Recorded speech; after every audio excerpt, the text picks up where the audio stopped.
അസ്സലാമു അലൈക്കും. എന്തുകൊണ്ടാണ് മനസ്സിന് സമാധാനം കിട്ടാത്തത് എന്ന് നിങ്ങൾ ചിന്തിച്ചിട്ടുണ്ടോ? പലപ്പോഴും നമ്മൾ നമ്മുടെ വീടിനെയും സമ്പത്തിനെയും സംരക്ഷിക്കുന്ന അത്ര പോലും നമ്മുടെ ഹൃദയത്തെ സംരക്ഷിക്കാറില്ല. വിദ്വേഷം, അസൂയ, അമിതമായ ദുഃഖം, പ്രതികാരം, അനാവശ്യ ചിന്തകൾ ഇവ പതിയെ നമ്മുടെ ഹൃദയത്തിൻ്റെ സമാധാനം കവർന്നെടുക്കുന്നു. ഹൃദയം നല്ലതാണെങ്കിൽ നമ്മുടെ വാക്കുകളും പ്രവൃത്തികളും ജീവിതവും നല്ലതായിരിക്കും. അതുകൊണ്ട് ഹൃദയത്തെ അള്ളാഹുവിൻ്റെ ഓർമ്മ കൊണ്ടും ഖുർആൻ വായന കൊണ്ടും ദ്വാ കൊണ്ടും നല്ല ചിന്തകൾ കൊണ്ടും നിറക്കാൻ ശ്രമിക്കൂ. നിനക്ക് നിയന്ത്രിക്കാൻ കഴിയാത്ത കാര്യങ്ങളെക്കുറിച്ച് അമിതമായി ചിന്തിച്ച് നിന്റെ സമാധാനം നഷ്ടപ്പെടുത്തരുത്. അള്ളാഹുവിൽ വിശ്വാസം വെച്ച് നിന്റെ ഹൃദയത്തെ അവൻ്റെ കരുണയിൽ ഏൽപ്പിക്കൂ. ഓർക്കൂ, ശാന്തമായ ഒരു ഹൃദയം അള്ളാഹു നൽകുന്ന ഏറ്റവും വലിയ അനുഗ്രഹങ്ങളിൽ ഒന്നാണ്.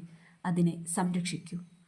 മനസ്സിനും ജീവിതത്തിനും മാറ്റം കൊണ്ടുവരാൻ സഹായിക്കുന്ന ഇസ്ലാമിക സന്ദേശങ്ങളും ഇസ്ലാമിക് മൈൻഡ് സെറ്റ് ഗ്രൂപ്പ് കോച്ചിങ്ങുകളെക്കുറിച്ചുള്ള വിവരങ്ങളും ലഭിക്കാൻ ഞങ്ങളുടെ വാട്സപ്പ് കമ്മ്യൂണിറ്റിയിൽ ചേരൂ.